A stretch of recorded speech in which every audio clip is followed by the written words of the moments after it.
Data collection ಮಾಡ್ತಾ ಇದ್ದೀರಿ, ಮದುವೆ ಆಗಲಿಕ್ಕೆ ಹೆಣ್ಣು ಮಕ್ಕಳ ಡಾಟಾ ಮಾಡ್ತಾ ಇದ್ದೀರಿ, ವಿದ್ಯಾಭ್ಯಾಸ ಇಲ್ಲದ ಮಕ್ಕಳ ಡಾಟಾ ಮಾಡ್ತಾ ಇದ್ದೀರಿ. ಇದೊಂದು ಬಹಳ ಒಂದು ಸಂತೋಷದ ವಿಷಯ.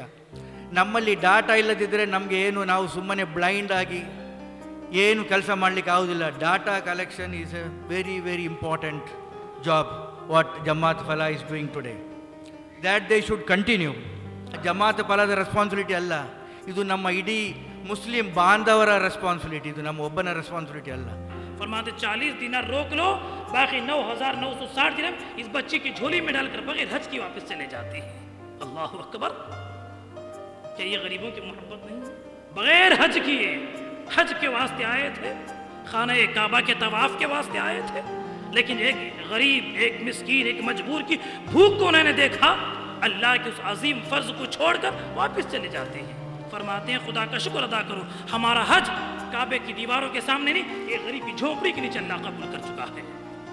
ಏನಾಗಿದೆ ಅಂದರೆ ಉಲೆಮಾಗಳನ್ನು ಉಮರಾಗಳು ಕೆಡಿಸಿದ್ದಾರೆ, ಉಮರಾಗಳನ್ನು ಉಲೆಮಾಗಳು ಕೆಡಿಸಿದ್ದಾರೆ. ಇವತ್ತು ನೋಡಿ, 1,40,40,00,000 ಇರುವಂತಹ ಯಹೂದಿಗಳಿಗೆ ಕಳೆದ 100 ವರ್ಷದಲ್ಲಿ 180 ನೊಬೆಲ್ ಪ್ರಶಸ್ತಿ ಸಿಕ್ಕಿದೆ. ಆದರೆ 140 ಕೋಟಿ ಇರುವಂತಹ ಮುಸಲ್ಮಾನರಿಗೆ ಕಳೆದ 100 ವರ್ಷಗಳಲ್ಲಿ ಕೇವಲ 3 ನೊಬೆಲ್ ಪ್ರಶಸ್ತಿ ಸಿಕ್ಕಿದೆ. ಇಂಟರ್ನೆಟ್ ಜಾಲದಲ್ಲಿ ಜಾಲಾಡಿದರೆ ಈ ಒಂದು ಮಾಹಿತಿ ನಮಗೆ ಸಿಗ್ತಾ ಇದೆ. ಏನು ಅಲ್ಲಾಹನ ಪ್ರಶಸ್ತಿ, ಇದೊಂದು ಈ ವಿಷಯವನ್ನು ಹೇಳಿದಾಗ ಒಬ್ಬರು ಹೇಳಿದರು, ನಮಗೆ ಅಲ್ಲಾಹನ ಪ್ರಶಸ್ತಿ ಸಿಕ್ಕಿದ್ರೆ ಸಾಕಂತೇಳಿ. ಅಲ್ಲಾಹನ ಪ್ರಶಸ್ತಿ ಇಲ್ಲ, ಇವತ್ತು ನೊಬೆಲ್ ಪ್ರಶಸ್ತಿ ಇಲ್ಲ ಅಂತ ಒಂದು ಸಮುದಾಯ. ಇದೊಂದು ಶೋಕ ಗೀತೆ ನಾನು ಹೇಳಿದಲ್ಲ. ಇವತ್ತು ಪರಿವರ್ತನೆ ಆಗಬೇಕಾಗಿದೆ. ಏನು ಪರಿವರ್ತನೆ ಆಗಬೇಕಾದ್ರೆ ಫಸ್ಟ್ ಕುರ್ಆನ್ನಿಂದ ಸ್ಟಾರ್ಟ್ ಆಗಬೇಕು. ಬಾಂಗ್ ಕರೆಯುವಾಗ ಹಯ್ಯಾಲಲ್ ಫಲ ಅಂತ ಮಸೀದಿಯಲ್ಲಿ ಕೇಳಿದ್ದಾರೆ. ಹಯ್ಯಾಲಲ್ ಫಲ, ವಿಜಯಕ್ಕೆ ಬನ್ನಿ ಅಂತ ಜಮಿಯತುಲ್ ಫಲಾದವರು ಮನೆಗೆ ತೆರಳಿ ಮಾಡಿದ್ದಾರೆ. ಸಮಸ್ಯೆಗಳ ವರದಿಗಿಂತ ಪರಿಹಾರದ ಯೋಜನೆಗಳ ವರದಿ ನಮಗೆ ಖಂಡಿತವಾಗಿ ಅಗತ್ಯ ಇದೆ. ರಂಗನಾಥನ್ ಮಿಶ್ರಾ ಕಮಿಷನ್ ರಿಪೋರ್ಟನ್ನು ಪಾರ್ಲಿಮೆಂಟ್ನಲ್ಲಿಟ್ಟು ಅದನ್ನು ಚರ್ಚಿಸಿ ಅವರು ಶಿಫಾರಸು ಮಾಡಿದಂಥ 10% ಮೀಸಲಾತಿಯನ್ನು ನಮಗೆ ಕೊಟ್ಟರೆ ಖಂಡಿತವಾಗಿಯೂ ಯಾವುದಾದ್ರೂ ಒಂದು ಕ್ಷೇತ್ರದಲ್ಲಾದರೂ ನಾವು ಸಬಲೀಕೃತ ಆಗಲಿಕ್ಕೆ ಸಾಧ್ಯತೆ ಎಂಬುದನ್ನು ನಾವು ಮನಗಾಣಬೇಕಾಗ್ತದೆ. ಸಮಾರಂಭದ ನಂತರ ತಾಜುಲ್ ಉಲಮಾ ಅಸಯ್ಯದ್ ಅಬ್ದುಲ್ ರೆಹಮಾನ್ ಕುഞ്ഞിಕೋಯ ತಂಗಳ್ರವರು ಸಂಸ್ಥೆಯ ಕಾರ್ಯಕ್ರಮಗಳ ಬಗ್ಗೆ ಮೆಚ್ಚುಗೆ ನುಡಿದರು. ವರದಕ್ಷಿಣೆ ವಿರುದ್ಧ ಹೋರಾಡಲು, ಬಡವರ ನಿರ್ಗತಿಕರ ಸೇವೆ ಮಾಡಲು ತಾನು ನಿಮ್ಮೊಂದಿಗೆ ಇದ್ದೇನೆ ಎಂದು ನಮ್ಮನ್ನು ಹುರಿದುಂಬಿಸಿದರು. 4-5 ಮದುವೆಯಾಗಿ ಮುಸ್ಲಿಂ ಸ್ತ್ರೀಯರನ್ನ ಹಣಕ್ಕಾಗಿ ಪೀಡಿಸುವವರನ್ನು ಜಮಾತ್ನವರು ಪ್ರಶ್ನಿಸಿ ತಕ್ಕ ಶಾಸ್ತಿ ಮಾಡಬೇಕು ಎಂದರು. തെറ്റായിട്ട് നടക്കണേന്ന് ഓനെ നന്നായിട്ട് പറഞ്ഞു കൊടുത്തു.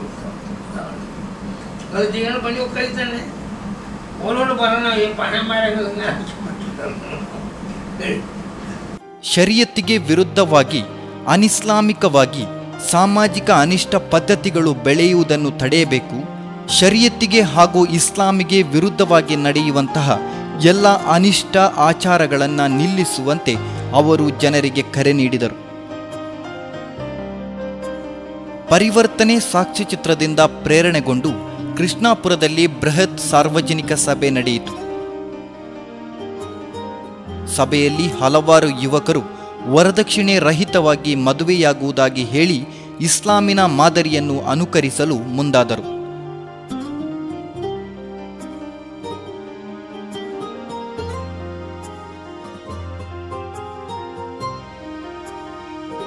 ಇಲ್ಲಿ ಪರಿವರ್ತನೆ ಸಿಡಿಯನ್ನ ಪ್ರದರ್ಶಿಸಲಾಯಿತು. ಪಂಗಡ ಗ್ರೂಪಿಸಂಗಳನ್ನು ಬದಿಗಿಟ್ಟು ಎಲ್ಲ ಆಶಯದ ಮುಖಂಡರು ವೇದಿಕೆಯಲ್ಲಿ ಕುಳಿತು ಸಂಘಟಿತರಾಗಿ ಸಮುದಾಯದ ಸೇವೆ ಮಾಡೋಣ ಎಂದರು. ಮಂಗಳೂರು ಕಾಜಿ ಅಲ್ಹಾಜ್ ಸಿಎಂ ಅಬ್ದುಲ್ ಮುಸ್ಲಿಯಾರ್ ಚಂಬರಿಕಾರ್ ಅವರು ತಮ್ಮ ಅಭಿಪ್ರಾಯದಲ್ಲಿ ಮದುವೆಗಳನ್ನು ಶೋಷಣೆಯನ್ನಾಗಿ ಮಾಡದೆ ಇಸ್ಲಾಮಿನ ಚೌಕಟ್ಟಿನಲ್ಲಿ ನಡೆಯಲಿ ಎಂದರು. ಶೋಕಿ ಮದುವೆಗಳಿಂದ ಏನೂ ಲಾಭವಿಲ್ಲ, ಬಡವರ ಮೇಲೆ ದಯೆಯನ್ನು ತೋರಬೇಕು ಎಂದರು. ಆಯಾ ಜಮಾತ್ಗಳು ಜಮಾತ್ ವ್ಯಾಪ್ತಿಯಲ್ಲಿ ನಡೆಯುವ ಮದುವೆಗಳ ಬಗ್ಗೆ ಜವಾಬ್ದಾರಿಯಿಂದ ವರ್ತಿಸಬೇಕು ಎಂದರು. ವರದಕ್ಷಿಣೆ ಬಗ್ಗೆ ಜಾಗೃತಿ ಮೂಡಿಸಿ ಯುವಕರನ್ನ ಎಚ್ಚರಿಸುವಂಥ ಕೆಲಸಗಳನ್ನು ನಾವು ನಿರಂತರ ಮಾಡಬೇಕು. ಈ ಮೂಲಕ ಇಸ್ಲಾಮಿನ ನೈಜ ಆಶಯವನ್ನು ಇಲ್ಲಿ ನೆಲೆಯೂರಿಸುವಂತಹ ಕೆಲಸವನ್ನು ನಾವೆಲ್ಲರೂ ಸೇರಿಕೊಂಡು ಮಾಡುವುದು ಅತಿ ಅವಶ್ಯಕ ಎಂದರು. ജമിയത്തുൽ ഫല അതിൻ്റെ ഇത്തരം സമുദായ സേവനത്തിനുള്ള പ്രവർത്തനങ്ങൾ വളരെ നല്ലതാണ്. അപ്പോൾ കല്യാണത്തിൻ്റെ കാര്യത്തിൽ ഇന്ന് വളരെയധികം കോംപ്ലിക്കേഷൻ ഉണ്ട് എന്നുള്ളത് വളരെ ഖേദകരമാണ്. കാശിയുടെ കാര്യത്തിൽ അതിൽ ജനങ്ങൾക്കും കുടുംബങ്ങൾക്കും ബുദ്ധിമുട്ടായതുകൊണ്ട് കല്യാണം കഴിക്കാതെ പോകുന്നു. അതുകൊണ്ട് അതിൻ്റെ ബുദ്ധിമുട്ടുകൾ കൂടുതലായിട്ടുണ്ടാകുന്നു എന്ന കാരണം കൊണ്ട് അല്ലേ ആ തരത്തിലുള്ള ബുദ്ധിമുട്ടുകൾ നീക്കാനുള്ള എല്ലാ മാർഗങ്ങളും നിങ്ങൾ ചെയ്യണം. അല്ലേ ഒരു സിമ്പിളായി വിവാഹം കഴിക്കാനുള്ള ഒരു അവസ്ഥ ഉണ്ടാക്കി തീർക്കണം. ಜಮಿಯತುಲ್ ಫಲಾ ಸಂಸ್ಥೆಯ ಮುಂದಿನ ಯೋಜನೆಗಳ ಸಣ್ಣ ಪರಿಚಯ ಮಾಡಿಕೊಳ್ಳೋಣ.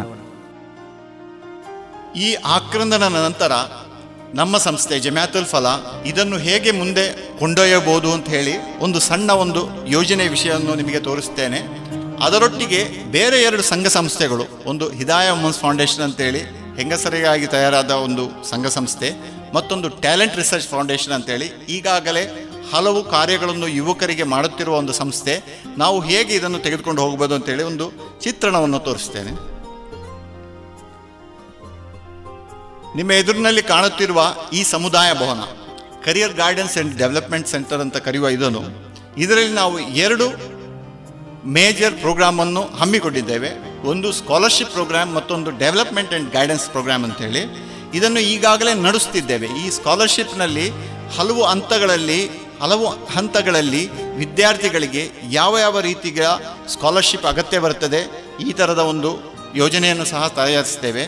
ಇದರೊಟ್ಟಿಗೆ ಮತ್ತೆ ಡೆವಲಪ್ಮೆಂಟ್ ಆ್ಯಂಡ್ ಗೈಡೆನ್ಸ್ ಪ್ರೋಗ್ರಾಮ್ನ ಇದರಲ್ಲಿ statistics, career guidance, student orientation camp, goal setting, teacher training, personality development, leadership orientation, marriage counselling, parenting workshop ಮತ್ತು ಸೋಷಿಯಲ್ ಲೆವೆಲ್, ಈ ಥರದ ಎಲ್ಲ ಕಾರ್ಯಕ್ರಮಗಳನ್ನು ಇದರಲ್ಲಿ ನಾವು ಒಳಗೊಂಡ ಒಂದು ಯೋಜನೆಯನ್ನು ತಯಾರಿಸುತ್ತೇವೆ. ಈ ಒಂದು ಪ್ರೋಗ್ರಾಮಿನ ಮುಖಾಂತರ ನಮ್ಮ ಎಲ್ಲ ಜಿಲ್ಲೆಯ ಎಲ್ಲ ಬಡ ಕುಟುಂಬಗಳನ್ನು ಅಪ್ಲಿಫ್ಟ್ ಮಾಡುವಂಥ ಒಂದು ಪ್ರೋಗ್ರಾಮನ್ನು ಇದರ ಮೂಲಕ ನಡೆಸಬಹುದು. ಹಾಗಾಗಿ ಇದಕ್ಕೆ ಬೇಕಾದ ಇನ್ಫ್ರಾಸ್ಟ್ರಕ್ಚರ್, ಒಂದು ಕಟ್ಟಡವನ್ನು ಸಹ ನಾವು ಈಗ ಶುರು ಮಾಡಿದ್ದೇವೆ.